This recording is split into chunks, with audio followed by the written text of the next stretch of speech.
I remember when I was in early talks to play the part, there was certain little elements of the character and powers and abilities that I was privy to. But as we got deeper into the process, Tim started kind of pulling back the curtain on a lot of what he's capable of. And I guess the best way to describe it is it's just this evolved hybrid of the T800 and the T1000.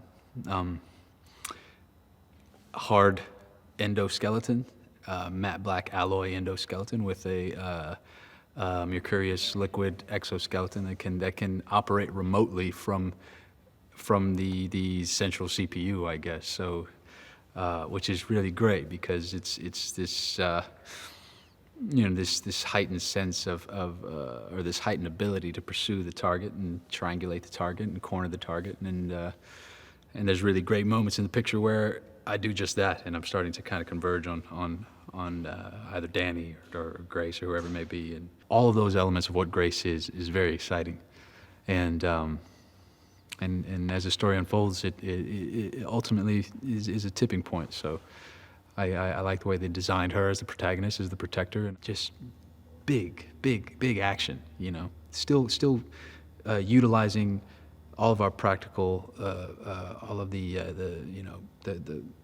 skill level of our stunt performers and Mike Massa and Graham and all these guys that are coming on to do these incredible vehicle stunts, and you saw in that viz what we were going to do and how there's going to be a big visual effects element, but I mean I was like, well, a lot of this feels like we could do on camera, which turns out we did, and we're out there on the highway and flipping 4-ton trucks or whatever it is, and in doing so, you really open it up to exactly that, to a diverse and really strong cast that resembles the world as it is, and so we're really excited about that, and I think that most responses I've seen and the response of the audience is this is great.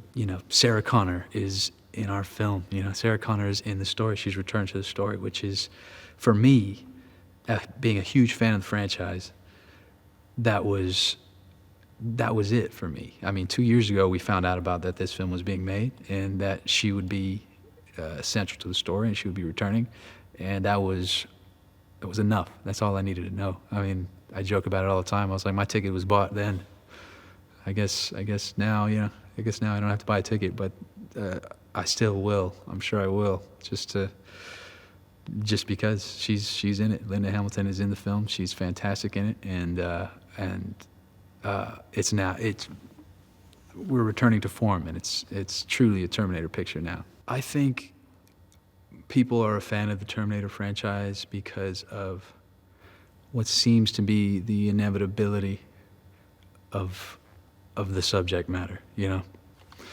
I think even back then, people were already starting to see, okay, automation, robotic, it's already going too far, And here we are now when I very much believe that AI has already kind of taking a pretty strong hold on us and is affecting the way we live our lives, I was hugely excited by the prospect of working with Tim Miller. I mean, to me, what he accomplished with Deadpool and what that film, I mean, I had arguments with people that year about what the best film of the year was, and that movie was right up there at the top for me.